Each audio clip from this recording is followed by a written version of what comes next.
Welcome दोस्तों। आज है हमारे एनसीईआरटी एग्जाम्पलर का रियल नंबर्स वाला चैप्टर का वीडियो। आज हमारा ये लास्ट वीडियो होगा एनसीईआरटी एग्जाम्पलर का, ठीक है, एग्जाम्पलर सीरीज़ का। तो इसके बाद हमारा एनसीईआरटी एग्जाम्पलर कंप्लीट हो जाएगा। जितने भी इम्पोर्टेंट क्वेश्चंस हैं सारे के सारे मैंने करवा दिए हैं, सारे के सारे चैप्टर्स से। क्लियर? तो आज हमारा ये लास्ट अंतिम वीडियो है इस सीरीज़ का, ठीक है। तो चलिए शुरू करते हैं वीडियो को बिना देरी किए। Real numbers. Prove that root P plus root Q is irrational where P and Q are primes. कैसे प्रूव करोगे? बहुत सिंपल है। क्या करना है, हमें एज्यूम करना है, let us assume let us assume that root p plus root q is rational। तो हमने एज्यूम कर लिया कि root p plus root q is rational, ठीक है। तो अगर ये रैशनल है तो हम इसको कैसे फॉर्म में लिख सकते हैं? हम इसको a बाई बी के फॉर्म में लिख सकते हैं। So then root p plus root q equals to a by b where a where a and b are coprime. पहली बात। दूसरी बात इंटीजर्स। और तीसरी बात b not equals to 0। Clear? तो a और b क्या है? इंटीजर्स हैं, को प्राइम है, और b का वैल्यू 0 के बराबर नहीं है। अब क्या करना है? अब चाहो तो तुमको क्या करना है पता है? तुम्हें अभी इसको होल स्क्वायर नहीं करना है, ठीक है। होल स्क्वायर अभी नहीं करना है, बताता हूँ कब करना है। तुमको सिंपली क्या करना है, तुमको एक रूट वाले वैल्यू को इस तरफ लेके जाना है। तो मान लिया मैंने रूट p को इस तरफ रखा, इस equals to a by b minus root q। Clear? अच्छा, अब तुम होल स्क्वायर कर सकते हो, ठीक है। अब तुम होल स्क्वायर कर सकते हो। सो इम्प्लाइज इसको होल स्क्वायर और a by b minus root q इसका होल स्क्वायर। तो इसका होल स्क्वायर करेंगे तो p, इसका होल स्क्वायर करेंगे तो s square by b square minus फिर 2 into root q a by b plus q, ठीक है। कुछ ऐसा फॉर्मेट में हमें देखने को मिलेगा। Simple.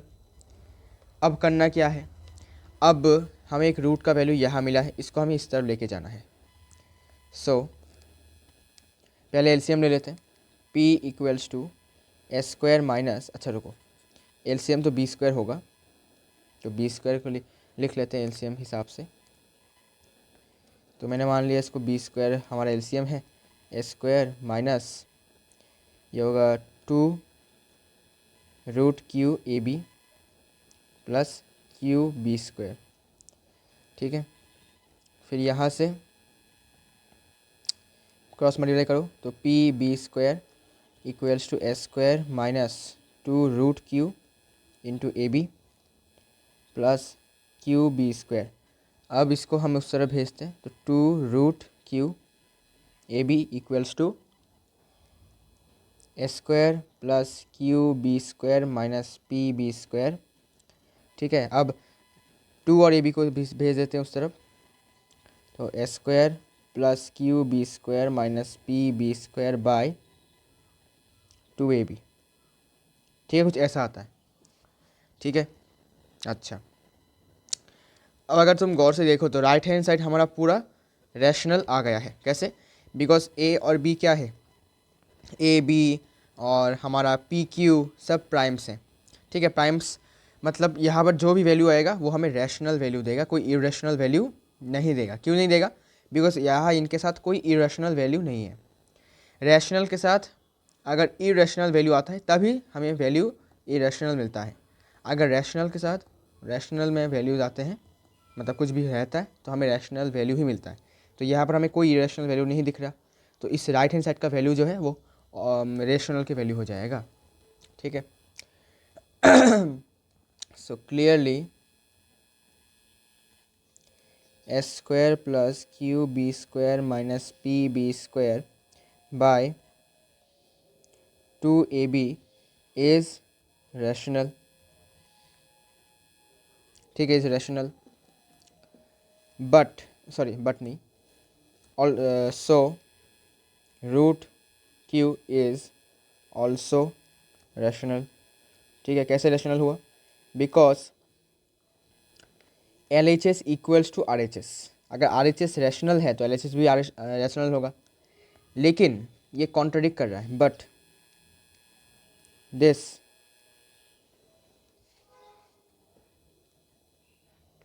contradicts this contradicts the the fact the fact that root p is irrational. Root p is irrational, so therefore root p is irrational. ठीक है,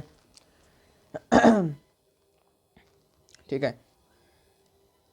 इसमें लिख देना है कि ब्रैकेट में लिखो कि since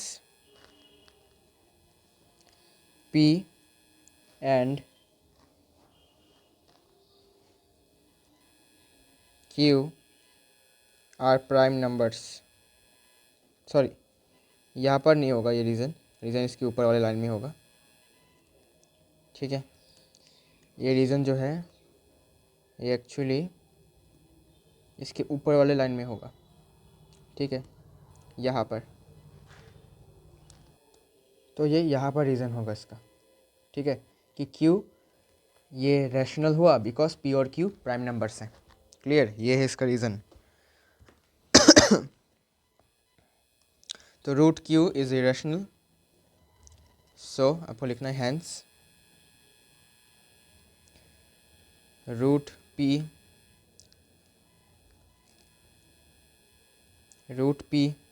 plus root Q is irrational.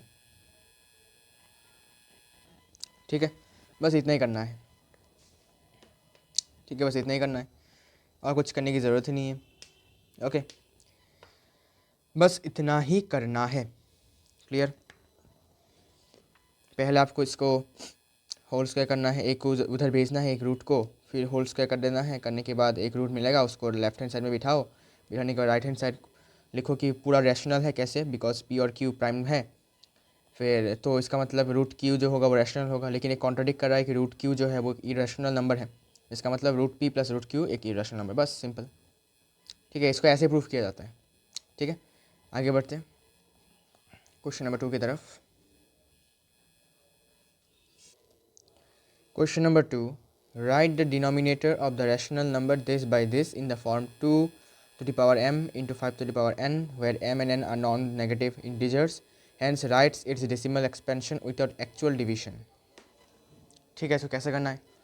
इसको करने का तरीका ये है कि तुमको डिनोमिनेटर में 5000 को तुमको 2 के फैक्टर में और 5 के फैक्टर में लिखना है। कैसे लिखेंगे? देखो, देखो देखो 257 बाय 5000। अब 5000 को प्राइम फैक्टराइज करते हैं तो देखा जाएगा कि क्या हो जाएगा, है ना, क्या क्या मिलेगा हमें। 5000 को इसे पहले 5 से डिवाइड करता हूँ, फिर से 5 से डिवाइड करता हूँ, फिर से 5 से डिवाइड करता हूँ, फिर से 5 से डिवाइड किया। अब इसको 2 से डिवाइड किया, अरे सॉरी, इसको 2 से डिवाइड किया, हो गया। तो इसको हम लिख सकते हैं, मतलब 5000 को लिख सकते हैं कि 5 to the power 5 4 और 2 to the power 3। तो we can write this as 257 by 5 to the power 4 into 2 to the power 3। हो गया, पहला पार्ट का आंसर हो गया। ठीक है, तो देखो 5 का पावर n है और 2 का पावर m है, इसके फॉर्म में लिख दिया। ठीक है, अच्छा अब हमें बोला गया है कि हमें इसको बताना है कि इसका डेसिमल एक्सपेंशन कैसा होगा डिवाइड किए बिना। मतलब कैसा टाइप का डेसिमल है, क्या ये टर्मिनेटिंग है, नॉन टर्मिनेटिंग है। ठीक है, तो कैसा डेसिमल है यह हमें बताना है। ठीक है, तो याद रखना कि अगर डिनोमिनेटर हम कुछ 5 to the power n और 2 to the power m के फॉर्मेट में लिख पा रहे हैं तो समझ जाना कि ये एक टर्मिनेटिंग डेसिमल नंबर है। क्या बोला मैंने बोला कि अगर हम किसी भी एक रैशनल नंबर के डिनोमिनेटर को कुछ इस फॉर्म में लिख सकते हैं 5 और 2 के फैक्टर में, ओनली 5 और 2 के फैक्टर में, तो याद रखना कि वो डेसिमल नंबर तुम बिना डिवाइड किए बता सकते हो कि वो डेसिमल नंबर एक टर्मिनेटिंग मतलब ख़त्म हो जाएगा डेसिमल नंबर होगा। तो since the denominator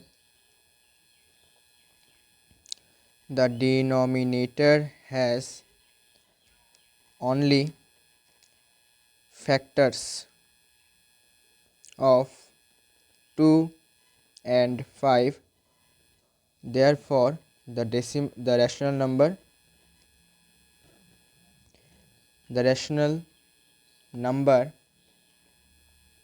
is a terminating decimal number।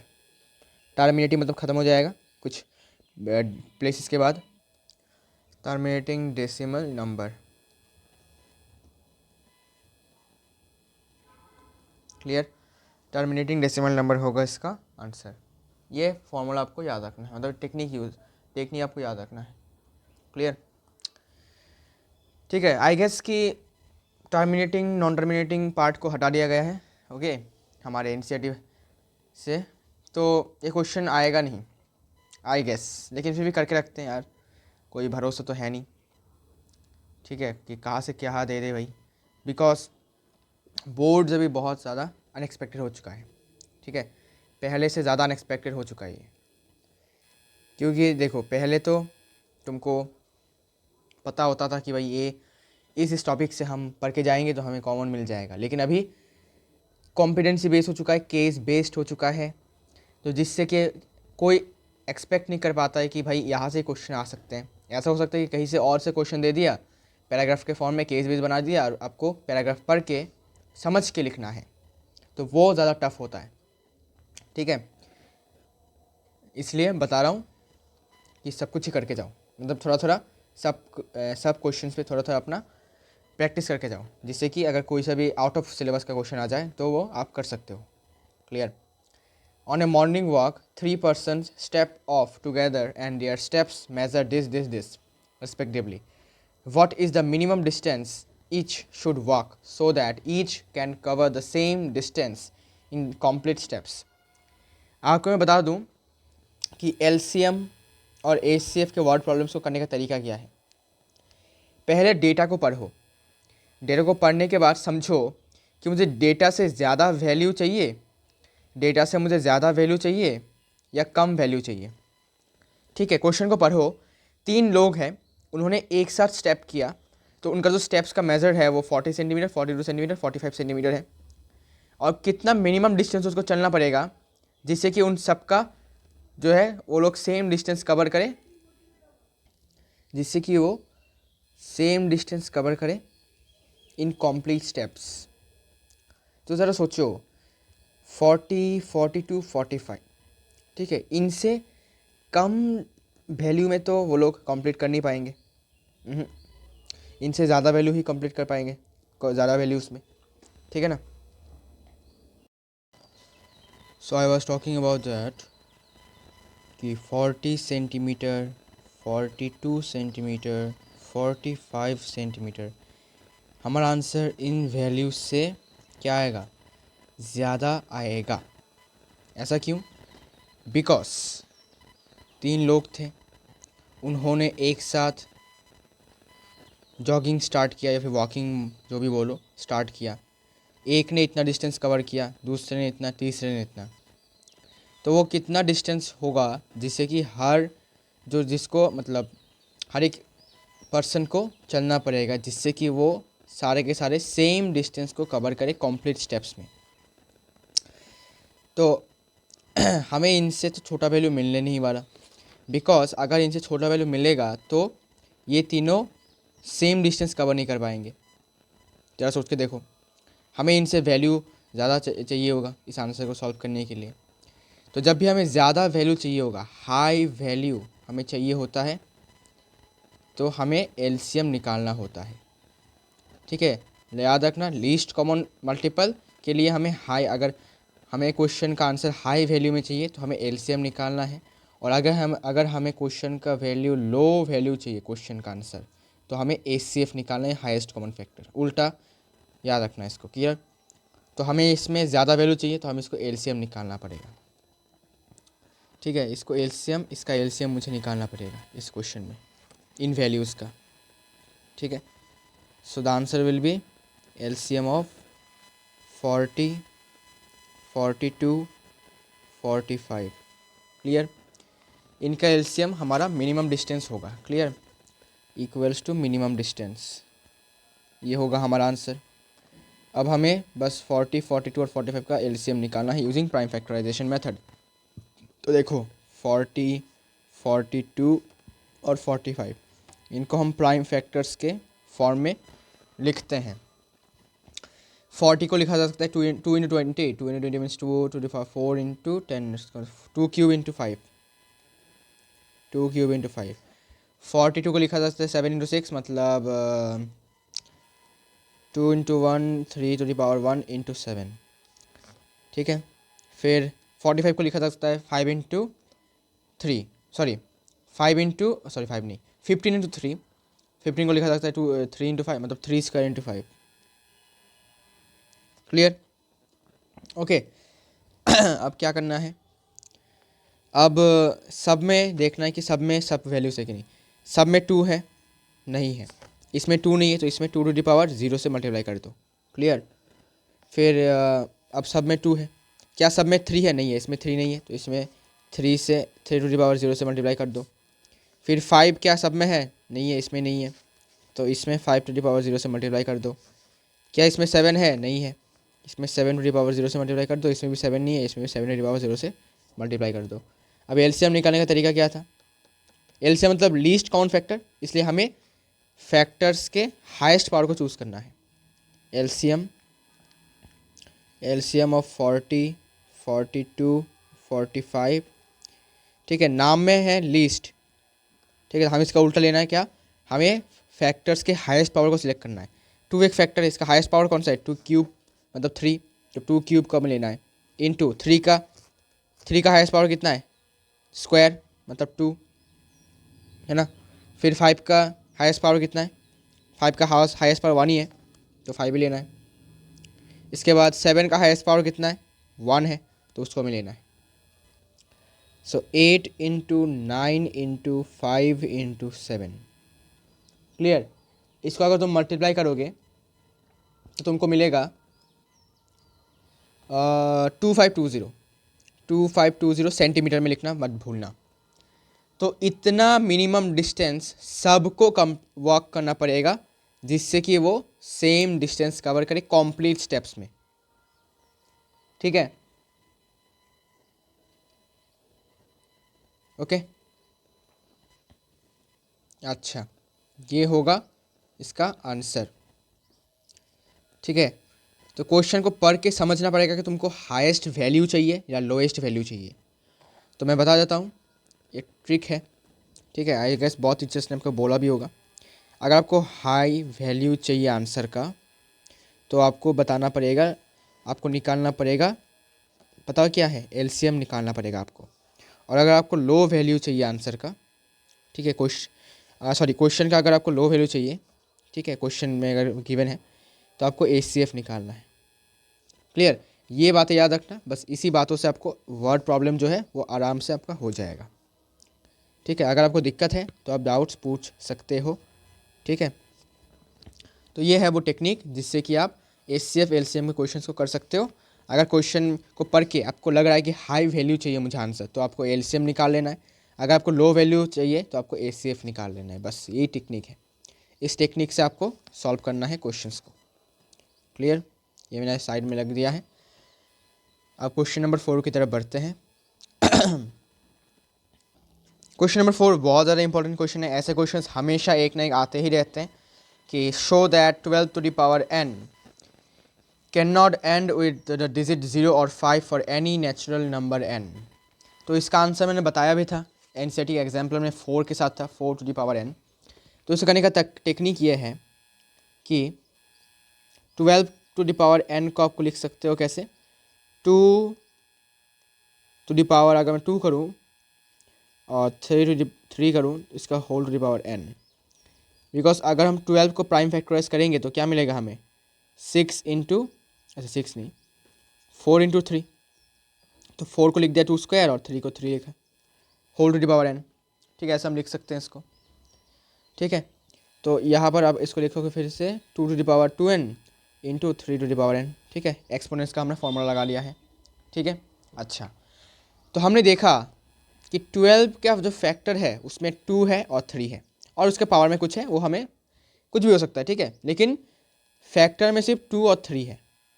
ठीक है, अब क्वेश्चन ने पूछा है कि 12 के ऊपर जो n है इसका वैल्यू कितना होना चाहिए जिससे कि इसका जो डिजिट हो, मतलब जो वैल्यू हमें मिले, सपोज 12 टू द पावर 2 सभी 1 या फिर 12 आया, 12 टू द पावर 2 144 आया। तो ऐसे करते करते n का वैल्यू कितना होना चाहिए जिससे कि जो वैल्यू हमें मिले उसका लास्ट डिजिट में 0 हो या फिर 5 हो। ठीक है, तो n का वैल्यू कितना होना चाहिए। तो अगर हम 10 का प्राइम फैक्टराइजेशन करें तो क्या मिलेगा, 2 इंटू 5। क्लियर? अगर मैं 5 का या फिर 25 का करूं प्राइम फैक्टराइजेशन तो क्या मिलेगा, 5 स्क्वायर।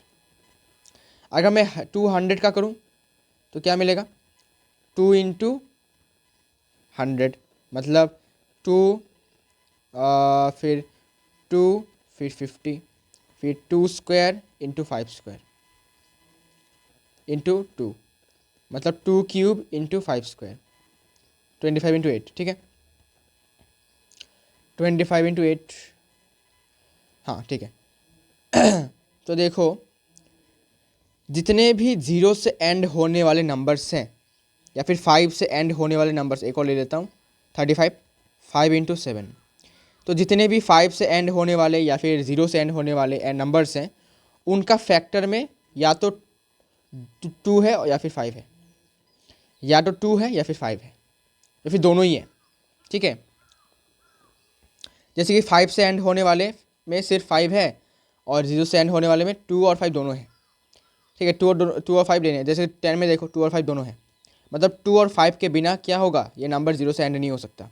अगर मैं 2 और 3 ले लेता हूँ तो मुझे 6 मिलेगा।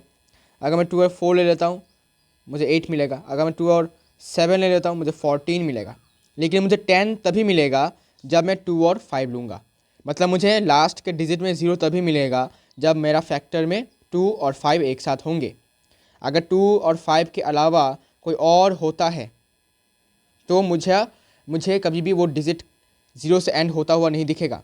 सिमिलर केस में अगर तुम देखोगे तो 5 से एंड होने वाले नंबर्स का फैक्टर करेंगे तो 5 इंटू 7 है, कुछ 5 स्क्वायर हैं। 45 का देखो 3 स्क्वायर इंटू 5, मतलब 5 जो है वो हमेशा कंपलसरी है ही। ठीक है, जितने भी 5 से एंड होने वाले नंबर्स हैं उनमें एक फैक्टर 5 होगा ही होगा। अगर मैं 55 भी ले लूँ तब भी 5 इंटू 11 आ रहा है, मतलब 5 कॉमन है। ठीक है, 5 से एंड होने वाले नंबर्स में जो फैक्टर है उसका एक 5 होगा ही होगा उसमें। ठीक है, तो अगर हम 12 को भी इसी 0 से या फिर 5 से एंड करवाना चाहते हैं, या फिर हम चाहते हैं कि भाई ये 0 से या फिर 5 से एंड हो, ठीक है, तो हमें देखना पड़ेगा कि 12 में क्या 2 और 5 दोनों फैक्टर्स मौजूद है या फिर सिर्फ 5 मौजूद है। ठीक है, देखते हैं। तो हमने देखा कि 2 में या ना ही 5 है, ठीक है, ना 5 है और ना 2 के साथ 5 है।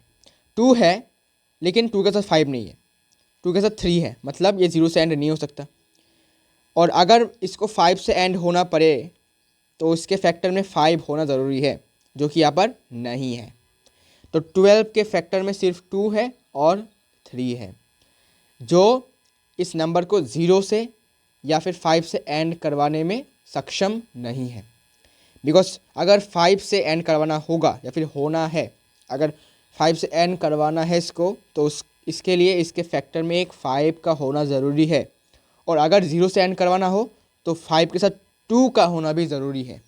लेकिन 12 के फैक्टर में, 12 के प्राइम फैक्टराइजेशंस करने के बाद हमने देखा कि 12 के फैक्टर में सिर्फ 2 है और 3 है। ठीक है, 5 बिल्कुल भी नहीं है।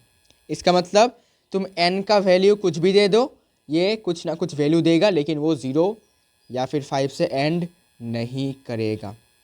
सिंपल सिंपल सा फंडा था ये। समझ में आया? तो देखो,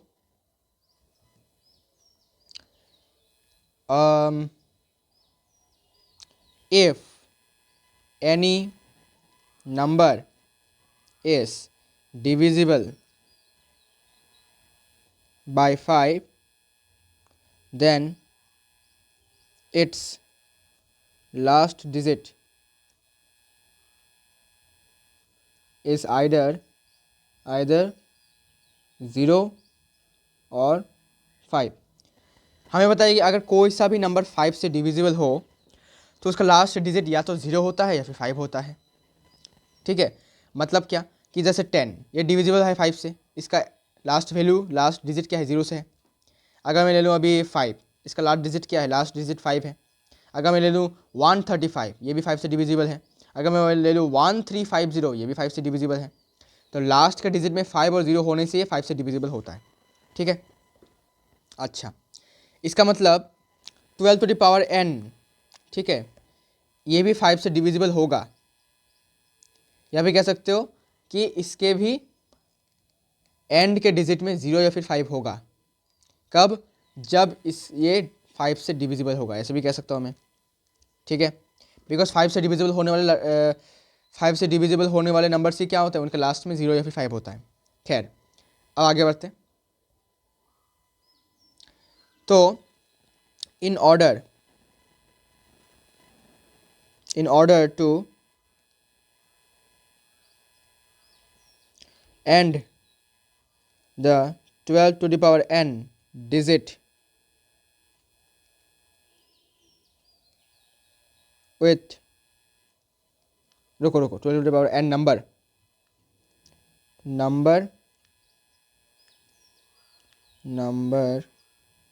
with 0 or 5 digit, then it must contain 2 and 5 as factors।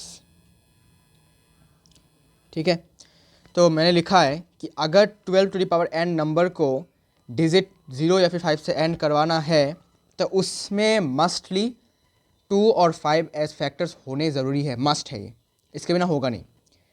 But we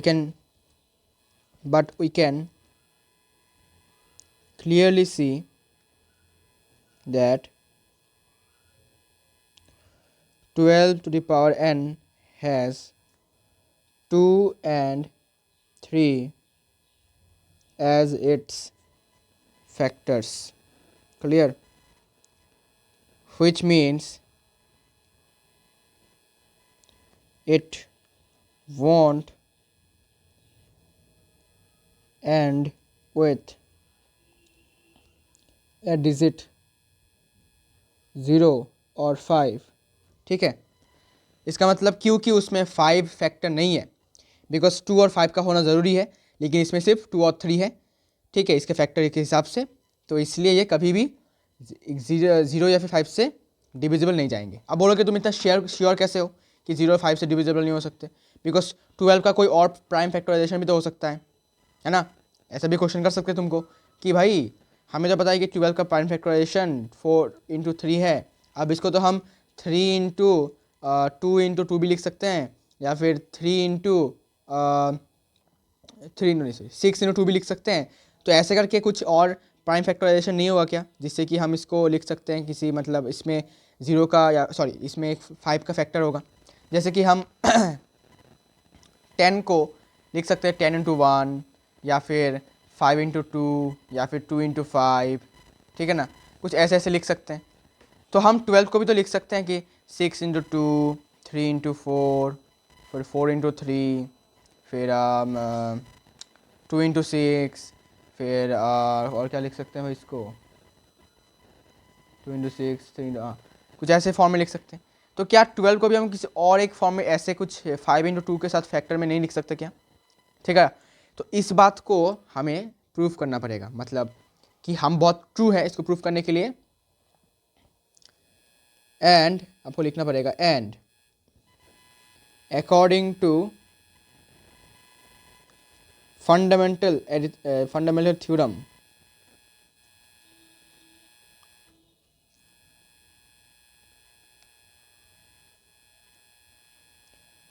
theorem of arithmetic, ठीक है। अब फंडामेंटल थ्योरम ऑफ एरिथमेटिक क्या कहता है कि हर एक नंबर का जो प्राइम फैक्टराइजेशन होता है वो यूनिक होता है।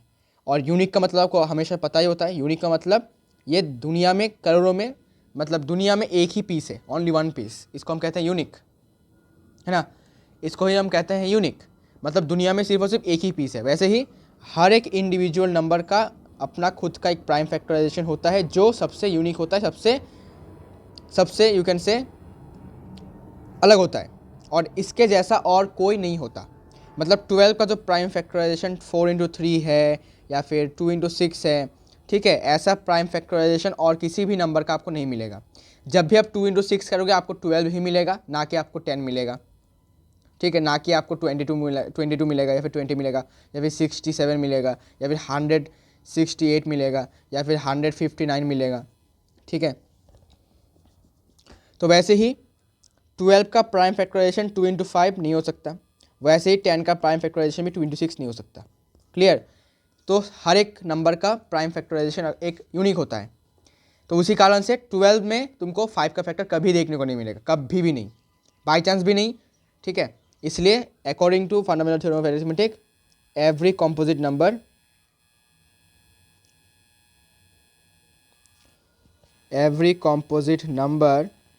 हैज़ इट्स ओन यूनिक क्या बोलते हैं उसको, prime factorisation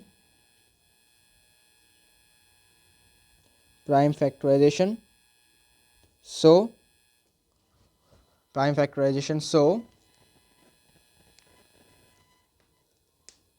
the number 12 n won't end with the digit 0 or 5 for any natural number of n for any natural number n। ठीक है भाई, समझा पाया हूँ, आई होप मैं समझा पाया हूँ आपको क्वेश्चन नंबर 4 को, ठीक है। अच्छा, क्वेश्चन नंबर 5 आपको मैं होमवर्क देता हूँ, बिकॉज क्वेश्चन नंबर मैंने 1 में ही आपको करवा दिया था कि ऐसे टाइप के क्वेश्चन को कैसे किया जाता है ना, जब दो रूट्स एक साथ होते हैं और प्लस में हो या माइनस में हो, कैसे करना होता है मैंने बता दिया था। वैसे ही करना है, सेम टू सेम डिट्टो करना है। फिर भी मैं आपको थोड़ा हिंट दे देता हूँ, ठीक है, कोई दिक्कत नहीं है, मैं बता देता हूँ। देखो कैसे, सबसे पहले लिखोगे कि √3 + √5 रैशनल है, इसका मतलब हम इसको a/b के फॉर्म में लिख सकते हैं। फिर क्या करना है, फिर किसी भी एक रूट को इस तरफ लेके जाना है, मतलब √5 मान लेते हैं इस तरफ है, और बाकी का अपने √3 इस तरफ लेके गए, फिर होल स्क्वायर कर दिया दोनों तरफ, फिर ये 5 हो जाएगा, ये s², फिर a - b का होल स्क्वायर का फॉर्मूला लगाओगे, ऐसा √3 फिर +3, फिर इस रूट को आपको फिर से लेफ्ट हैंड साइड में लेके जाना है, फिर आपको बताना है कि राइट हैंड साइड रैशनल है, तो इसका मतलब लेफ्ट हैंड साइड भी, इसका मतलब √3 भी रैशनल होगा, ठीक है। लेकिन ये कॉन्ट्रडिक्ट करता है मेरे फैक्ट को कि √3 रैशनल है, फिर वहाँ से √3 प्लस √5 इज रैशनल, ये प्रूफ हो जाता है, मतलब इरेशनल वो प्रूफ हो जाता है ना, कॉन्ट्रडिक्शन मेथड से। ओके, तो ये मैंने आपको होमवर्क दिया, आई होप आप कर पाओगे, ठीक है। मुझे खुद पर भरोसा है, आप पर भी भरोसा है कि मैं आपको ठीक से पढ़ा रहा हूँ और आप भी ठीक से कर पाओगे इस क्वेश्चन को। क्लियर, ठीक है। तो ये आपका होमवर्क रहेगा, ठीक है, लिख दिया है यहाँ पर मैंने homework. Now question number 6। Question number 6 को देखो, एक रैशनल नंबर है, in its decimal expression is 327.7081। What can you say about the prime factors of q when this number is expressed in the form p/q, give reasons. अब अगर मैं इस number को p/q form में express करता हूँ तो कैसा लगेगा, ये देखो। जो नंबर है वो है 327.7081। तो इसको, ये ऑब्वियसली रैशनल नंबर है ना, टर्मिनेटिंग रैशनल नंबर, ठीक है। इसको हम इजीली p/q के फॉर्म में, in the p/q form, in the form of p/q the number is, तो हमने इसको p/q में फॉर्म में लिखा, तो 3277081 डिवाइडेड बाय, कितने जीरोस होंगे भाई, 1 2 3 4 5, 1 2 3 4 5। क्लियर हो गया, हमने p/q फॉर्म में लिख लिया। अब पूछा है कि जो q है उसके प्राइम फैक्टर्स बताओ, मतलब ये जो हमारा q है, ये p है, ये q है, इसके प्राइम फैक्टर्स बताओ। कैसे लिखोगे भाई, बहुत सिंपल है। 1000 को आपको सिंपली प्राइम फैक्टराइज करना है। तो प्राइम फैक्टराइज करने के बाद तुमको मिलेगा कुछ ऐसे 10⁴, है ना। अब 10⁴ का मतलब क्या, मतलब 2 × 5⁴, है ना, मतलब 2⁴ × 5⁴। क्लियर, तो हम सिंपली इसको लिख सकते हैं 3277081 डिवाइडेड बाय 2⁴ × 5⁴। क्लियर हो गया। तो हमने क्या किया, हमने q को प्राइम फैक्टर्स के फॉर्म में लिख लिया। देखो ये हमारा आंसर हो गया, बस इतना ही करना था। ओके, अब बोला कि गिव रीजंस। गिव रीजन आपको लिखना है कि it is, this number is a terminating, it is a terminating मतलब खत्म हो जाएगा पॉइंट के बाद, टर्मिनेटिंग डेसिमल, रुको, टर्मिनेटिंग रैशनल नंबर लिख देता हूँ, ठीक है, टर्मिनेटिंग रैशनल नंबर। सो आपको लिखना है कि सो it can be represented, can be written as p/q form. Clear, लिखना है, लिखने के बाद आपको इसको ऐसे लिख देना है। लिखने के बाद आपको क्या करना है, 10,000 का प्राइम फैक्टराइज करना है, ठीक है। प्राइम फैक्टराइज करके इसको कुछ ऐसे फैक्टर्स के फॉर्म में लिखकर, यही होगा आपका answer. So factors of q, बोला था ना क्वेश्चन में कि what can you say about the prime factors of q, तो फैक्टर्स ऑफ q क्या हो जाएंगे, 2⁴ × 5⁴, बस, ठीक है। आपको लिख देना इक्वल्स टू p/q, ठीक है। तो ये हमारा q है ना, तो इसके फैक्टर्स हमने लिख लिया, ठीक है। ये हो गया फैक्टर्स ऑफ q। अच्छा, इसके बाद when this number is express in the form p/q, give reasons, हो गया, ठीक है। सो इसके बाद आप एक और बार भी लिख सकते हो कि q can be written in the form 2⁴m × 5⁴n, ठीक है। इसको हम 2⁴m × 5⁴n के फॉर्म में भी लिख सकते हैं, बिकॉज ये रैशनल नंबर है, ठीक है। बस इतना लिखना है, बहुत सिंपल सा क्वेश्चन था। आगे बढ़ते हैं, क्वेश्चन नंबर 7 को देखो। Without actually performing the long division, find if this number will have terminating or non-terminating or that is repeating decimal expansion, give reasons for your answer। Simple सा है, देखो कैसे करना है। मैंने आपको बोला था कि to find out that this number is either terminating और नॉन टर्मिनेटिंग, क्या करना पड़ेगा, डिनोमिनेटर को अगर हम 2 to the power m into 5 to the power n के फॉर्म में लिख पा रहे हैं मतलब वो टर्मिनेटिंग है, अगर नहीं लिख पा रहे हैं मतलब वो नॉन टर्मिनेटिंग मतलब रिपीटिंग है। ठीक है भाई, आइए देखते हैं। सो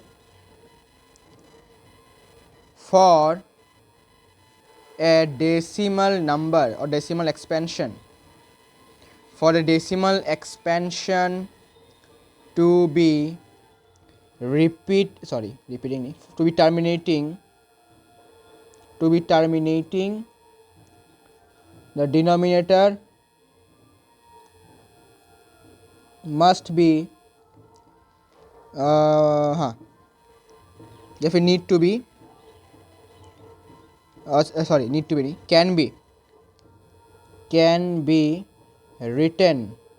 can be written in the form 2 to the power m into 5 to the power n। Clear. अच्छा तो डिनोमिनेटर को अगर हम 2 टू द पावर m और 5 टू द पावर n के फॉर्म में लिख पा रहे हैं तो मतलब वो टर्मिनेटिंग डेसिमल एक्सपेंशन है। तो ये देखते हैं। So the number is given 987 by 10500। तो अगर हम इसको थोड़ा प्राइम फैक्टराइज करें, आइए प्राइम फैक्टराइज किया जाए।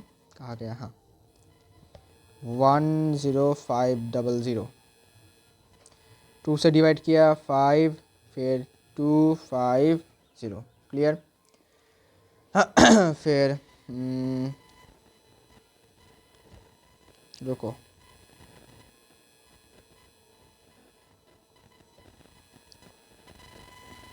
ऐसे इसको थोड़ा सा 2 से डिवाइड किया, इतना हुआ। ठीक है, इसके बाद फिर से 2 से डिवाइड कर सकते हैं, कोई दिक्कत नहीं है। 1 दिया, 1 नहीं 2 दिया तो 4 12 6 फिर से 2 फिर 5। ठीक है, अब इसको हम 5 से डिवाइड कर पाएंगे वरना 2 से होगा नहीं। सो 5 से अगर डिवाइड करते हैं तो पहले 5 देंगे। ठीक है, तो 25 होगा 12 के बाद मैंने 2 लिया तो 10 हो गया, 10 25 5 25। फिर से 5 से डिवाइड देंगे तो कितना होगा, 1 दिया फिर 0 दिया फिर 5 दे दिया। ठीक है, इसके बाद फिर से 5 से डिवाइड जाएगा। क्लियर, फिर से 5 से डिवाइड जाएगा जो कि होगा अपना कितना होगा भाई, ये 21 होगा ना, 21। ठीक है, 21 फिर इसमें 3 और 7 से जाएगा डिवाइड। ओके ओके, ठीक है भाई, समझ आ गया, ये तो इजी था। अब तुम अगर गौर से देखो, ठीक है, सो हम लिख सकते हैं 10500 को 2 square 5 cube 3 to the power 1 और 7 टू द पावर 1। तो देखो इसमें हमें 2 टू द पावर m मिल गया है और 5 टू द पावर n मिल गया है, मतलब ये टर्मिनेटिंग है। बाकी के फैक्टर्स हो सकते हैं, ना भी हो सकते हैं, कोई दिक्कत नहीं है। लेकिन अगर ये फॉर्मेट नहीं मिला हमें तो ये नॉन टर्मिनेटिंग हो जाएगा। और अगर ये कुछ हमें फैक्टर्स मिल जाते हैं, मतलब 2 और 5 अगर मिल जाता है हमें फैक्टर, मतलब वो टर्मिनेटिंग होने वाला है। So the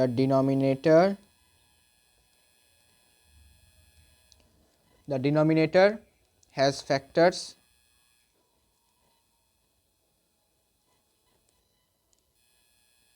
has factors 2 square and 5 cube ठीक है।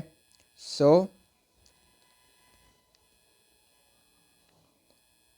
5 क्यूब, इसमें सो नहीं तो हैंस लिख देता हूँ। ठीक है, hence the rational number is terminating. ठीक है, और यहाँ पर जो मैंने लिखा इन द फॉर्म दिस, इसको एक्चुअली लिखना गलत होगा, इसमें लिखना चाहिए कि हैज़ फैक्टर्स। ठीक है, has factors in the form, can be written in the form, थोड़ा गलत हो जाएगा। हैज़ फैक्टर्स ठीक है, has factors in the form this and other factors also, factors etcetera. ठीक है, मतलब मोस्ट इंपॉर्टेंट ये है, ऐसा फैक्टर होने चाहिए, 2 और 5 होने चाहिए। अगर 2 और 5 नहीं है मतलब वो टर्मिनेटिंग नहीं है। सिर्फ दोनों होना ज़रूरी है। अगर सिर्फ 2 हुआ मतलब नॉन टर्मिनेटिंग हो जाएगा, अगर सिर्फ 5 हुआ फिर भी नॉन टर्मिनेटिंग हो जाएगा। ठीक है, तो दोनों का होना ज़रूरी है। सो रैशनल नंबर होगा टर्मिनेटिंग बिकॉज उसमें दोनों ही फैक्टर से 2 और 5 दोनों ही है। क्लियर। तो क्वेश्चन नंबर ये हो गया। क्वेश्चन नंबर कितना था भैया? क्वेश्चन नंबर 7 हो गया। क्वेश्चन नंबर 8 का आंसर बताओ। दो नंबर्स है, क्या उन दोनों नंबर्स का ACF 18 और LCM 380 हो सकता है क्या? सोच के देखो, क्या ये पॉसिबल है या नहीं, बताओ। तो अगर आपने आंसर दे दिया है तो मैं बता देना चाहता हूँ कि इसका आंसर होगा नो। Why no? बिकॉज मैंने आपको बताया था कि LCM और ACF के बीच में एक रिलेशन है। क्या? कि ACF is always a factor of LCM। LCM जो है उसका फैक्टर हमेशा ACF होगा। ठीक है, अगर तुम LCM को प्राइम फैक्टराइज करोगे तो उसमें तुमको एक फैक्टर ACF के बराबर का तुमको दिखेगा ही दिखेगा। और अगर ACF LCM का फैक्टर नहीं है मतलब वैसा नंबर हो नहीं सकता।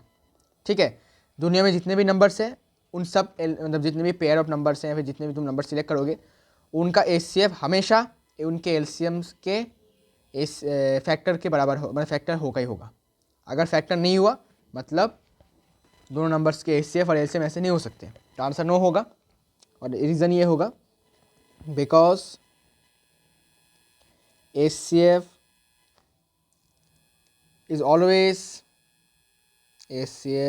always a factor of LCM. ठीक है, but here it is not true, but here it is not true.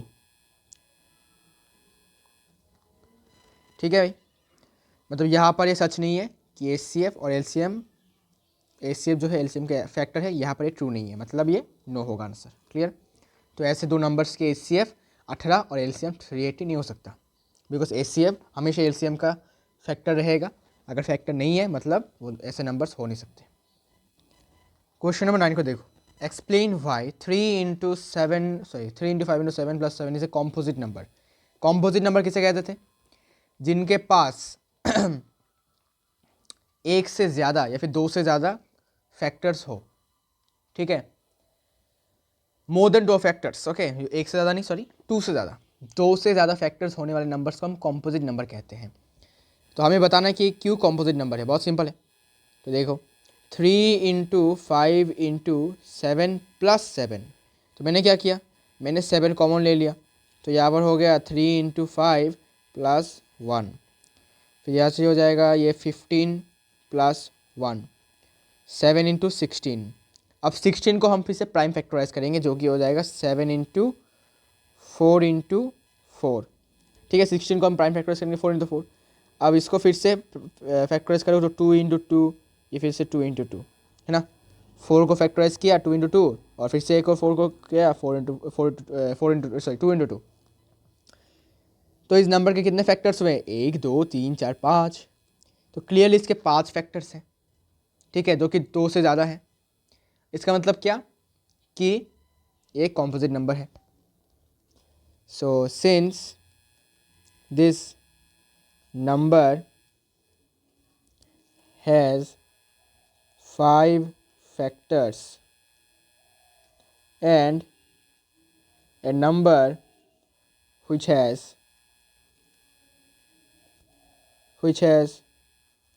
more than 2 factors are called composite number. So this number is also a composite number. Simple. ठीक है, ये number भी एक composite number है, simple because इसके you can say 2 से ज़्यादा factors है। ठीक है, तो ऐसे चालाकी आपको करना पड़ेगा। क्लियर? तो क्वेश्चन नंबर 9 हो चुका है, easy question. Question number 10, the decimal expansion of the rational number this will terminate after how many decimal places. बहुत सिंपल है, तुमको बस डिनोमिनेटर को फैक्टर्स में तोड़ना है। देखो कैसे, जैसे कि यहाँ पर लिखा हुआ है कि नंबर है 14587 14587 बाय 1250। सो 1250 2 से डिवाइड किया 625, 5 से डिवाइड किया कितना हुआ 125, फिर 5 से डिवाइड किया 25, फिर 5 से डिवाइड किया 5 और फिर से 5 से डिवाइड किया 1। तो 1250 को मैं लिख पाया 2 × 5⁴ के फॉर्मेट में। ठीक है भाई, तो कुछ ऐसे फॉर्मेट में मैं इसको लिख पाया। तो अब मैं क्या करूँगा, अब देखो 2 × 5⁴ है, मतलब 4 यहाँ पर 5 है, तो 2 × 5 किया, फिर 5 × 5 किया और फिर एक 5 किया। ठीक है, सो अब यहाँ पर एक 10 बना। ठीक है, और बाकी यहाँ पर 25 और 125। सो मैंने क्या किया, मैंने थोड़ा सा दिमाग लगाया। मैंने देखा कि इन तीनों का अब ये लोग अभी भी सिंगल हैं, तो इनको मिंगल करने के लिए मैंने क्या किया, मैंने ऊपर नीचे 2 क्यूब से मल्टीप्लाई कर दिया। क्या बात कर रहे हो? तो उन्होंने देखा कि भाई अपना एक दोस्त तो हो गया मिंगल, तो वो तीनों अभी भी क्या है, अकेले हैं, एलोन है। तो इसके लिए एक 2 और इसके लिए एक 2, इसलिए 2 क्यूब ऊपर नीचे मल्टीप्लाई कर दिया। क्या बोलते हो, कैसा लगा मेरा टेक्निक? तो मैंने क्या किया, नाउ 14587 बाय 1250 को लिख सकते हैं हम कैसे, 2 × 5⁴। तो इसको मैंने ऊपर भी 2 क्यूब मल्टीप्लाई कर दिया, नीचे भी 2 क्यूब मल्टीप्लाई कर दिया। ठीक है, इक्वल अमाउंट से ऊपर नीचे मल्टीप्लाई कर दिया। ठीक है, जो कि आपस में कैंसिल हो जाएंगे, तो कोई दिक्कत नहीं है। ठीक है ना। इसके बाद क्या हुआ कि 14585 × 2 क्यूब को ऐसे रखने दो, कोई दिक्कत नहीं है। तो इसके बाद यहाँ पर 2⁴ और ये 5⁴ हो गया। इसका मतलब क्या इसका मतलब you can say 14587 × 2 cube by 10⁴ ऐसा लिख सकता हूँ मैं, बिकॉज एक्सपोनेंट्स में हमने देखा था कि पावर सेम होने से क्या हो जाएंगे, मल्टीप्लाई हो जाएंगे, अगर मल्टीप्लिकेशन का साइन है तो। क्लियर? अब क्या करना है, अब सिंपली ऊपर मल्टीप्लाई कर दो। ऊपर में है 14587 इंटू 8, मतलब हो जाता है अपना 11696 डिवाइडेड बाय 10⁴ मतलब क्या, 10,000। ठीक है, अब पॉइंट बिठा दो, 10,000 मतलब 11696 1 2 3 4 5 1 2 3 4 यहाँ पर होगा, सो पॉइंट होगा यहाँ पर। ठीक है, अब क्वेश्चन में पूछा है कि ये जो डेसिमल एक्सपेंशन है कितने डेसिमल के कितने प्लेसेस बाद ये खत्म होगा। टर्मिनेट मतलब क्या, टर्मिनेट का मतलब होता है खत्म होना। तो देखो कितने बात हुआ, डेसिमल यहाँ पर है 1 2 3 4, तो डेसिमल के 4 प्लेसेस बाद ये नंबर खत्म हुआ। तो it ends after 4 decimal places, 4 decimal place के बाद ये ख़त्म होता है। तो ऑप्शन कौन सा होगा, ऑप्शन अपना डी होगा, सिंपल। क्लियर हुआ, कोई दिक्कत है क्या? ठीक है, तो हमने थोड़ा चालाकी किया। ठीक है ना। सो इसका आंसर होगा ये, ऑप्शन डी होगा इसका आंसर। अच्छा भाई, समझ में आया भाई? ठीक है, क्लियर हो गया। तो 4 डेसिमल ये डेमिसल क्यों हो गया भाई, ये डेसिमल होगा, डेमिसल नहीं। तो डेसिमल प्लेसेस के बाद हो गया अपना आंसर। फिर क्वेश्चन नंबर 11, क्वेश्चन नंबर 11 को देखो, थोड़ा सा एनालाइज करो इसको ठीक से। The least number that is divisible by all the numbers from 1 to 10 both inclusive, मतलब 1 भी इंक्लूडेड है और 10 भी इंक्लूडेड है। सबसे छोटा नंबर बताओ जो 1 से लेकर 10, ठीक है, 1 मतलब 1 2 अप टू 10, इन सब से डिविजिबल हो। तो जरा सोचो, जो अपना आंसर आएगा उसका वैल्यू तो लो आ नहीं सकता, ठीक है, उनका वैल्यू तो 1 और 10 से छोटा हो नहीं सकता, ठीक है ना, उसका वैल्यू ऑब्वियसली 1 और 10 से बड़ा होना पड़ेगा। अगर छोटा हुआ तो वो 10 से डिविजिबल हो भी नहीं सकता, ठीक है, 10 से बड़ा होना पड़ेगा उसको डिविजिबल होने के लिए सबसे।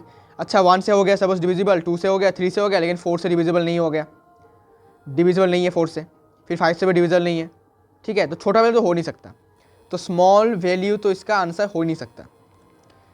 स्मॉल वैल्यू मतलब क्या बोला था मैंने, एचसीएफ, तो इसका आंसर एचसीएफ हो नहीं सकता। इसका मतलब आंसर क्या होगा, हाई वैल्यू मतलब एलसीएम होगा बस। और एलसीएम किसका होगा, 1 2 3 4 5 6 7 8 9 10, बस हो गया। तो ऐसे सोचना है कि आंसर को कैसे हो सकता है, क्या स्मॉल वैल्यू होगा या लार्ज वैल्यू होगा, ठीक है। तो स्मॉल वैल्यू है तो एचसीएफ, और लार्ज वैल्यू होगा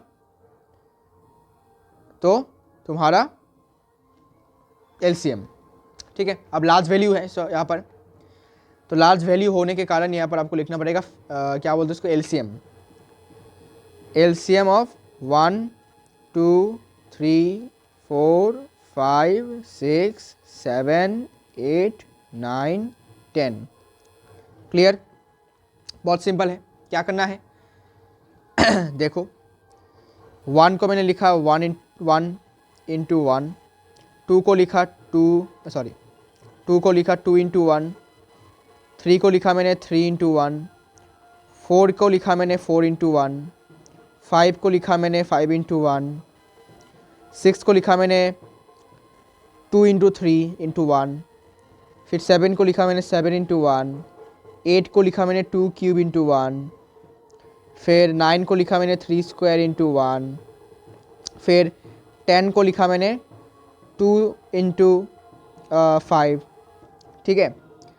अब एलसीएम क्या कहता है, highest power of the factors, तो क्या 1 सब में है, हाँ जी, ठीक है, तो 1 होगा ही होगा, 1 का लार्जेस्ट पावर क्या है, 1 ही है, ठीक है, तो 1 होगा ही। क्या 2 सब में है, 2 सब में नहीं है, तो सब में 2 से 2 टू द पावर 0 से मल्टीप्लाई कर दो, ठीक है, 2 टू द पावर 0 से मल्टीप्लाई कर दो, कल ऐसे सॉरी इसमें है, तो 2 एक फैक्टर है, इसका हाईएस्ट पावर लेना है हमें एलसीएम में, तो हाईएस्ट पावर तो हमें 3 दिख रहा है यहाँ पर, और कुछ दिख नहीं रहा आपको, 3 दिख रहा है, तो 2 टू द पावर 3 आपको लेना पड़ेगा, ठीक है। फिर 3 का देखो, 3 का हाईएस्ट पावर कितना है, 3 का हाईएस्ट पावर है 3 स्क्वायर, तो 3 स्क्वायर इंटू 4 का हाईएस्ट पावर कितना है, 4 का हाईएस्ट पावर 1 ही है, तो 4, फिर 5 का हाईएस्ट पावर कितना है, 5 का हाईएस्ट पावर 5 ही है, ठीक है, फिर 6 का हाईएस्ट पावर कितना है, 6 तो है ही नहीं यहाँ पर, है ना, तो 6 छोड़ दो, 6 की ज़रूरत नहीं है। 7 है, हाँ भाई 7 का हाईएस्ट पावर कितना है, 7 टू द पावर 1 7 ही है, और 8 9 10 है नहीं, ठीक है, तो बस इतना ही हो गया अपना आंसर। 1 इंटू 8 97, सॉरी 97 नहीं, 8 इंटू 9 7 इंटू 72, इसके बाद इंटू किया, हाँ इसका आंसर हो जाएगा 2520 ठीक है, इसका आंसर हो जाएगा 2520। अच्छा सॉरी 4 नहीं होगा, मैं भी गलत बोल रहा हूँ, ये 2 स्क्वायर होगा ना, 4 को 2 स्क्वायर लिखूँगा ना मैं, ठीक है। अच्छा तो 2 टू द पावर 2 और 2 टू द पावर 3 में बड़ा है, तो 2 टू द पावर 3, तो उसको मैंने सिलेक्ट किया, ओके ठीक है, थोड़ा गलती हो गया यहाँ पर, सॉरी, इसको मैं कोइंसाइड करने की कोशिश कर रहा हूँ, चलिए काट ही रहता हूँ उसको, हाँ भाई अब ठीक है, चलो ये हो गया हमारा आंसर। तो 2520 बहुत छोटा नंबर है सबसे, जो सबसे डिविजिबल होगा, 1 से भी, 2 से भी, 3 से भी, 4 से भी, 5 से भी, 10 से भी, ओके। तो इसका आंसर हो जाएगा 2520, क्लियर, इसका आंसर हो जाएगा, okay. Now question number 12, question number 12, if two positive integers p and q can be expressed as p equals to this, p equals to ab square and q equals to a cube b, then अच्छा where ए बिन, अच्छा LCM of P and Q निकालना है। तो बहुत simple है, देखो तो P एक नंबर है, टू पॉजिटिव इंटीजर्स है, बोला पी का कॉन्फ़िगरेशन है, मतलब सॉरी कॉन्फ़िगरेशन प्राइम फैक्टराइजेशन है ए बी स्क्वायर और क्यू का ए क्यूब बी। ठीक है, मतलब क्या, मतलब ए इंटू बी स्क्वायर और ये ए क्यूब इंटू बी। ठीक है भाई, मतलब two power one, a two power one. Okay, अब हमें एलसीएम निकालना है, तो एलसीएम निकाल लो इजीली।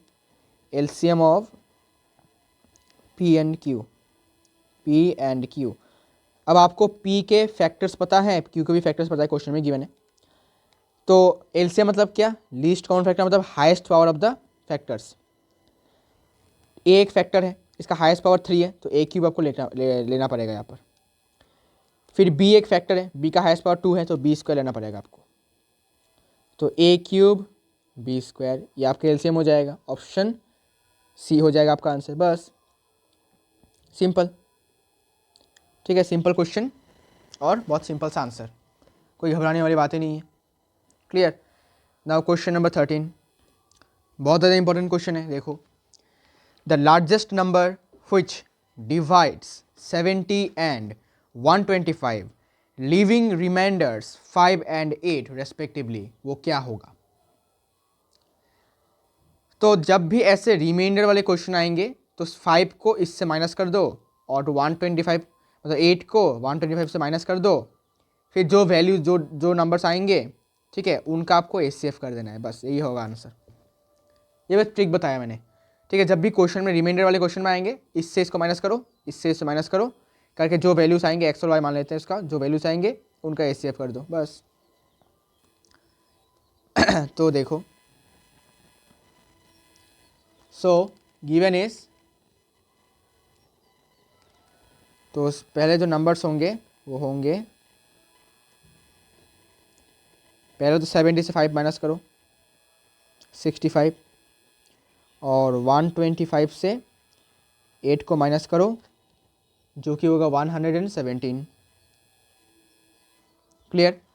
अच्छा, अब इन नंबर्स का आपको एचसीएफ करना है, ऐसा क्यों, बिकॉज पूछा है कि लार्जेस्ट नंबर बताओ जो इसको भी डिवाइड कर दे और इसको भी डिवाइड कर दे।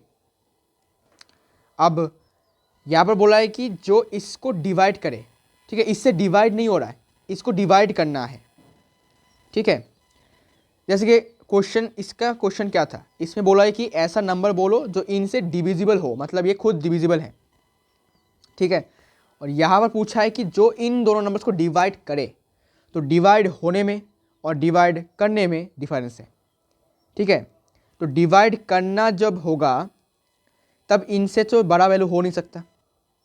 तुम अगर सोचो 70 डिवाइडेड बाय कुछ बड़ा वैल्यू, सपोज मैंने लिया 500, तो क्या डिविजिबल होगा, नोप। अगर मैं ले दूँ 125, सो 125 को अगर मैं फिर से 500 से डिवाइड करूँ तो क्या हमें एक परफेक्ट वैल्यू मिलेगा, नहीं मिलेगा। होल नंबर मिलेगा, नहीं मिलेगा, फ्रैक्शन में मिलेगा, मतलब कॉम्प्लीटली डिविजिबल नहीं है।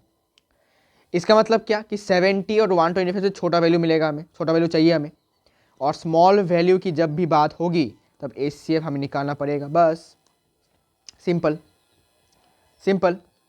जैसे कि यहाँ पर हमने एलसीएम क्यों निकाला, बिकॉज 1 से लेकर 10 तक सबसे डिवाइड होना चाहिए। तो अगर मैं इनसे छोटा वैल्यू ले लूँ, ठीक है, सपोज 1 से छोटा वैल्यू ले लिया, तो जैसे 1 से छोटा वैल्यू, अच्छा 1 से छोटा वैल्यू क्या होगा, 1/-1, नहीं छोड़ो कोई बात नहीं। अच्छा डिविजिबल नहीं है, सॉरी डिविजिबल, यहाँ पर तो डिविजिबल बोला, मतलब ऐसा नंबर बोलो जो 1 भी डिवाइड कर पाए और 10 भी डिवाइड कर पाए, है ना। तो अगर 10 से छोटा वैल्यू आ गया, सपोज 10 2/10 हो जाएगा, है ना, तो जो कि 1/5 होगा, जो कि डिविजिबल कंप्लीटली नहीं है, ठीक है। इसके बाद सपोज मैंने लिया 3/5, तो 5 इसको डिवाइड नहीं कर पाएगा, पॉइंट पे आंसर आएगा, होल नंबर चाहिए हमें, ठीक है। डिविजिबल का मतलब कि होल नंबर में हमें आंसर मिलेगा, होल नंबर। क्लियर। तो अगर मैं एक छोटा सा नंबर लेता हूँ, सपोज 2, तो 2 को 3 डिवाइड नहीं कर पाएगा, ठीक है, बिकॉज बोला है कि 1 से लेकर 10 तक सब इस नंबर को डिवाइड करना, मतलब डिवाइड कर पाए ऐसा नंबर बोलो। ठीक है, तो 2 को डिवाइड नहीं कर पाएगा, 2 को कोई डिवाइड नहीं कर पाएगा, सिर्फ 1 कर पाएगा डिवाइड इसको, ठीक से। ठीक है, तो 1 और 10 में सबसे छोटा वैल्यू लेंगे तो होगा नहीं, तो बड़ा वैल्यू लेना पड़ेगा, इसलिए एलसीएम लिया। लेकिन यहाँ पर क्या होगा, यहाँ पर बोला है कि ऐसा नंबर बोलो जो इन दोनों को डिवाइड करे। अब इनको डिवाइड करने की बात आ रही है, तब इससे बड़ा वैल्यू लेंगे तो कैसे होगा। 70 को अगर मैंने बड़े वैल्यू से डिवाइड किया, सपोज 500, तो डिविजिबल नहीं है। 125 को डिवाइड किया तब भी पॉइंट में आएगा, डिविजिबल नहीं है, ठीक से। इसका मतलब छोटा वैल्यू लेना पड़ेगा, मतलब एचसीएफ। सिंपल, आई होप समझा पाया। ये टेक्निक आपको यूज़ करना है। So now HCF of 65 and 117, ठीक है, कैसे निकालेंगे। Is the answer, is the largest number. ठीक है, बहुत सिंपल है। 65 का प्राइम फैक्टराइजेशन किया तो 13 × 5, और 117 का किया तो 13 ही आता है, गेस, है ना। 13 तो आएगा ना, रुको रुको रुको, 13 आता है क्या, हाँ 13 आता है। 13 आई गेस इट इज़ 13 × कितना होता है भाई, 13 × 7 चाहिए ना, तो 9 करने से, हाँ 13 × 9 मतलब 3 स्क्वायर। ओके ओके, अब गौर से देखो, 13 × 9 होता है ना, हाँ 13 × 9 करने से 179, नहीं रुको रुको रुको रुको, गलत बोल दिया। 13 × 9 करने से 137 आएगा, 117 चाहिए, 17 चाहिए कि नहीं। अच्छा काम कर, डिवाइड ही कर देता हूँ ना, रुको। 117 को 13 से डिवाइड किया तो 13 × 6 दिया तो 78, 13 × 7 दिया 91, 13 × 8 दिया कितना होता है 104। हाँ 13 × 9 कितना होता है, अरे हाँ ठीक ही तो है, पागल हो चुका हूँ। अच्छा कोई बात नहीं, अब देखना है कि 13 क्या दोनों में है, हाँ जी है। क्या 5 दोनों में है, नहीं है, तो 5 इसमें आपको 5⁻0 से मल्टीप्लाई करना है, और ये 5⁻1 है, ये भी 1, ये भी 1, हाँ। अब 3 ऊपर नहीं तो 3⁻0 से मल्टीप्लाई करो, ठीक है। अब एचसीएफ निकालने के लिए, एचसीएफ है हाईएस्ट कॉमन फैक्टर, इसलिए आपको फैक्टर्स का लोएस्ट पावर चूज करना है। तो 13 एक फैक्टर दोनों में है, लोएस्ट पावर क्या है 1 ही है, तो 13⁻1 इंटू, अब 5 दोनों में है, लोएस्ट पावर किसका है 5⁻0, तो उसको चूज करना है, इंटू 3 है दोनों में, लोएस्ट पावर किसका है 0 का, तो 3⁻0, जो कि होगा 13 ही होगा, बिकॉज इनका वैल्यू क्या होता है 1 × 1, तो 13 इज द आंसर। क्लियर, तो 13 is the answer, option A होगा आपका आंसर। ठीक है, वो लार्जेस्ट नंबर है जो दोनों को डिवाइड कर पाएगा, 70 को भी डिवाइड कर पाएगा और 125 को डिवाइड कर पाएगा, और रिमाइंडर छोड़ेगा 5 और 8। ठीक है डिवाइड करके छोड़ेगा 5 और 8 रिमाइंडर। क्लियर, तो ऐसे क्वेश्चंस को ऐसे करना पड़ेगा आपको। Now last second question, question number 14, ये ओजवाल में भी था आई गेस, मैंने करवाया के रखा है गेस, मुझे याद थोड़ा थोड़ा आ रहा है, जो भी हो। इफ़ द एचसीएफ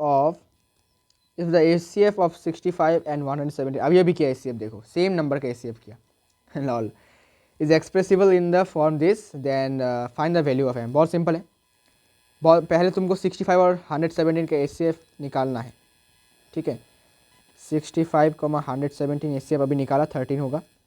बोला है कि ये जो 13 है इसको तुम लिख सकते हो इस फॉर्म में, मतलब क्या, मतलब ये कि अकॉर्डिंग टू द क्वेश्चन तुम 65m माइनस 117 को 13 के बराबर लिख सकते हो, मतलब या फिर लिख सकते हो कि 13 को तुम इसके बराबर लिख सकते हो, ऐसे भी कह सकता हूँ मैं। ठीक है, पेसिवली अगर बोलूँ मैं, तो यहाँ से 65m इक्वल्स टू प्लस कर दिया तो 1, और यहाँ से 30, तो यहाँ से m का वैल्यू कितना आ जाएगा 130 डिवाइडेड बाई 65, तो इसको डिवाइड किया 13 से 5, इसको डिवाइड किया 13 से 2 होगा m का वैल्यू। ठीक है, बस हो गया आंसर। ठीक है, तो m का वैल्यू हो जाएगा तुम्हारा 2। ओके, और इसका आंसर होगा ऑप्शन बी। क्लियर, option b will be the answer. Simple question, ठीक है, लास्ट क्वेश्चन है, इजी होगा। ठीक है, जिससे आपका कॉन्फिडेंस बना रहे। लास्ट क्वेश्चन है, ठीक है, थोड़ा सा आपको दिमाग लगाना पड़ेगा, ऑब्वियसली बात है। तो n का वैल्यू क्या हो जिससे कि ये वैल्यू 8 से डिविजिबल हो, n का वैल्यू इंटीजर हो, ऑड इंटीजर हो, या नेचुरल नंबर हो, या फिर एक इवन इंटीजर हो। ठीक है, बताओ। सिर्फ आंसर टिक किया हुआ है, ऑप्शन सी होगा, लेकिन कैसे हुआ बताओ। ठीक है सर, थोड़ा सा ट्राई करो थोड़ा सा ट्राई करो, ट्राई करने के बाद बोलो। ओके, चलिए करते हैं इसको। अब हम एक एक करके सारे के सारे ऑप्शंस को पुट करके देते हैं। ठीक है, इंटीजर, अब पॉजिटिव भी नहीं है नेगेटिव भी नहीं है, कुछ बोला नहीं, मतलब पॉजिटिव नेगेटिव दोनों को। अगर यहाँ पर मैं इंटीजर पुट करता हूँ एन की जगह पर कोई भी इंटीजर, सपोज मैंने पुट किया -8, तो इसका होल स्क्वायर -1 कितना हो जाएगा? 8 का स्क्वायर 64 -1 63। क्या है 8 से डिविजिबल है? नहीं। ठीक है, अगर तुम 8 भी लोगे तब भी ये डिविजिबल नहीं है। तो इंटीजर बोलना थोड़ा सा गलत होगा, बिकॉज ये हमें बताता नहीं है कि एग्जैक्टली कौन सा इंटीजर है, क्या ये माइनस वाला है या प्लस वाला है। ठीक है, और ये क्या ये इवन है या ऑड है। ठीक है, बिकॉज इंटीजर मतलब क्या, ये इवन भी हो सकता है और ऑड भी हो सकता है। ठीक है, तो ये इंक्लूड ठीक से कर नहीं रहा, तो इसको हमें ऑप्शन को हटाना पड़ेगा। ठीक है, तो हम इसको करते हैं कुछ ऐसे कि, तो ये ऑप्शन तो गलत है। Now natural number, natural number बोलने से भी गलत है। क्यों? बिकॉज देखो, अगर मैं n का वैल्यू कुछ और लेता हूँ, सपोज 7 -7 या फिर +7, कोई भी लेता हूँ, तो -7 का होल स्क्वायर किया, -1 किया, तो 49 -1 कितना हो गया? 48, जो कि 8 से डिविजिबल है, डिवाइड करने पर 6 होगा। तो -7 लो, इसका भी होल स्क्वायर कर दो, तो तुमको क्या मिलेगा? 49 -1 ही मिलेगा, जो कि 48 होता है, जो कि 8 से डिविजिबल है, 6 आएगा। तो -1 और +1 दोनों ही क्या है? पॉसिबल है। तो नेचुरल नंबर हमें क्या देगा? हमें सिर्फ और सिर्फ पॉजिटिव वाले देंगे, 1 2 3 4 5 6 7 8। ठीक है तो इसमें नेगेटिव नंबर भी इंक्लूडेड है, इसलिए नेचुरल नंबर नहीं हो सकता। ठीक है, ये भी ऑप्शन गलत है। अब इंटीजर क्यों नहीं हो सकता? बिकॉज यहाँ पर इंक्लूडेड नहीं है कि इवन इंटीजर होगा या फिर ऑड होगा। अब यह हमें निकालना है कि इवन होगा या ऑड होगा। ठीक है, अगर हम इवन पुट करता हूँ मैं, सपोज मैंने n का वैल्यू पुट किया 1, जो कि ऑड है, और इवन का n का वैल्यू पुट किया 2, 1 पुट करते ही ये हो जाएगा 1 स्क्वायर -1 0, जो कि डिविजिबल 8 से क्या है क्या? हाँ जी है, 0 आता है आंसर। लेकिन अब मैं 2 देता हूँ, तो 2 का स्क्वायर -1 4 -1 3, 3 से 8 डिविजिबल है? नहीं। तो इवन जब भी मैंने वैल्यूज पुट किया तो 8 से डिविजिबल आंसर्स नहीं आ रहे। जैसे कि अगर मैं बोलता हूँ n का वैल्यू 1, सो ये हो जाएगा, कितना हो जाएगा ये? 1 square -1 0, which is divisible by 8। ठीक है, एंड अगर मैं n का वैल्यू एक इवन पुट करता हूँ, तो 2 square -1 equals to 3, which is not divisible by, which is not divisible by 8। अगर मैं n का वैल्यू करता हूँ पुट सपोज 3, तो ये हो जाएगा 3 स्क्वायर -1 इक्वल्स टू कितना होगा? 9 -1 इक्वल्स टू 8। क्लियर? आपको पता है डिविजिबल बाई 8 है। ठीक है, लेकिन जब भी मैं n का वैल्यू सपोज 4 पुट करता हूँ इवन नंबर, तो 4 स्क्वायर -1 16 -1 कितना? 15, जो कि डिविजिबल नहीं है, नॉट डिविजिबल बाई 8। कहा गया? Not divisible by 8, not divisible by 8। तो इन सब एक्सपेरिमेंट्स के बाद हमने ये नोटिस किया कि इवन वैल्यू पुट करने पर 8 डिविजिबल नहीं आता, डिविजिबल नहीं होता उस वैल्यू के साथ, उस नंबर के साथ, लेकिन ऑड नंबर पुट करते ही वो डिविजिबल होता है 8 के साथ। ठीक है, सो हम ये कंक्लूड कर सकते हैं, लेकिन उससे पहले अब तुम नेगेटिव वैल्यूज पुट करके देखो। अगर मैं n का वैल्यू -3 भी पुट करता हूँ, तो -3 का होल स्क्वायर -1 जो कि होता है अपना 9 - 1 जो कि 8 है, जो कि डिविजिबल है 8 के साथ। ठीक है, तो ये डिविजिबल है 8 के साथ। तो नेगेटिव वैल्यूज़ के लिए भी ये ट्रू है, मतलब वो वैल्यू n का वैल्यू इंटीजर हो सकता है, लेकिन सिर्फ इंटीजर होना ये गलत बात है। बिकॉज हमने देखा कि इवन इंटीजर के साथ 8 का कोई कनेक्शन नहीं है, वो सिर्फ और सिर्फ ऑड इंटीजर के साथ ही डिविजिबल है। जैसे कि 3 एक ऑड है, अब +3 पुट करने पर डिविजिबल बाई 8 है, -3 पुट करने पर भी डिविजिबल बाई 8 है। इसका मतलब ऑड इंटीजर वैल्यूज पुट करने पर ही सिर्फ ये 8 से डिविजिबल होते हैं। तो यहाँ से हम इसको कंक्लूड कर पाते हैं कि option c will be the answer. ठीक है, इवन इंटीजर भी आंसर नहीं होगा। और इंटीजर आंसर क्यों नहीं होगा? बिकॉज इसमें गिवन नहीं है कि क्या इवन है, ऑड है। ठीक है, क्या है ये? ठीक है, इंटीजर मतलब क्या? प्लस माइनस दोनों। अब कैसा इवन वाला नंबर होगा, इवन वाला इंटीजर होगा या फिर ऑड वाला? बिकॉज ऑड वाला डिविजिबल है लेकिन इवन वाला नहीं है। ठीक है, तो इसलिए ये वाला ऑप्शन नहीं होगा। तो ऑप्शन सी सिर्फ होगा।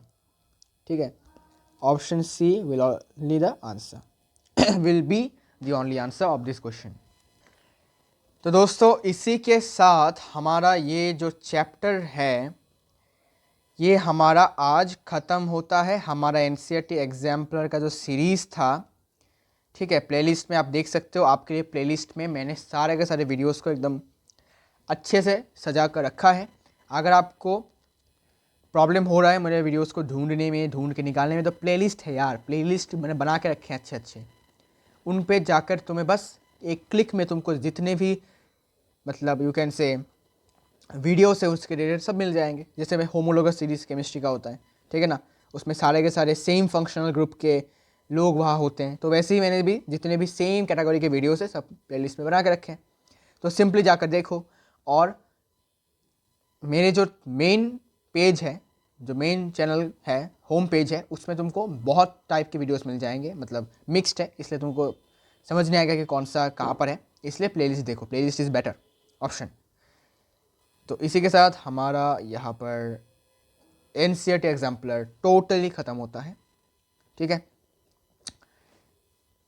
और नेक्स्ट वीडियो में हम स्टार्ट करेंगे ओसवाल। वैसे चल रहा है ओसवाल, ठीक है ओसवाल के वीडियोस चल रहे बना रहा हूँ मैं, ठीक है।